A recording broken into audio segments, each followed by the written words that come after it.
At dahil nga po dito ako napababa sa Soggy Dollar, dito po kasi binaba yung mga turista na nasakyan ko na taxi.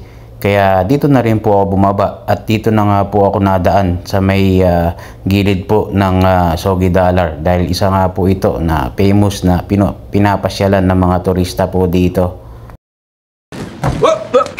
Here I come. Oh, here I come. Oh. Yung mga ganyang kasuotan dito di naman po pinapansin. Syempre, beach nga At hindi naman yun ang sinadya natin dito. Aksidente lang po talaga yun dahil nga po dito ako napadaan Kaya yun, makikita natin yan. Sinabayan ko na rin ng video para meron tayong ma-vlog.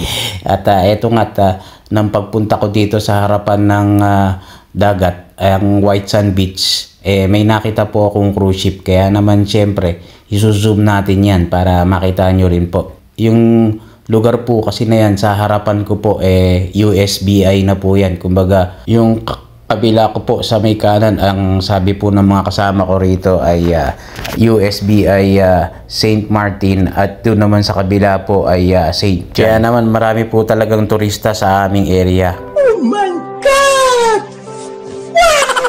Dahil nga katabing bansa lang namin dito ang US, kaya nga po maraming tourist na paulit-ulit. Yun naman kasing pinupunta talaga nila rito mag-relax at mag-enjoy. Siyempre, isa na rin po ang aming restaurant dyan na pinapasyalan ng mga turista. Dahil nga po sa ganda ng view at ambience po dito sa aming area. O siya, at ako nga po papasok na. Baka medyo mahaba na yung ating kwento. Hanggang sa muli ng ating pagbablog. Hanggang dito na lang ulit kasi nga po bawal lang magbibideo dun sa aming area.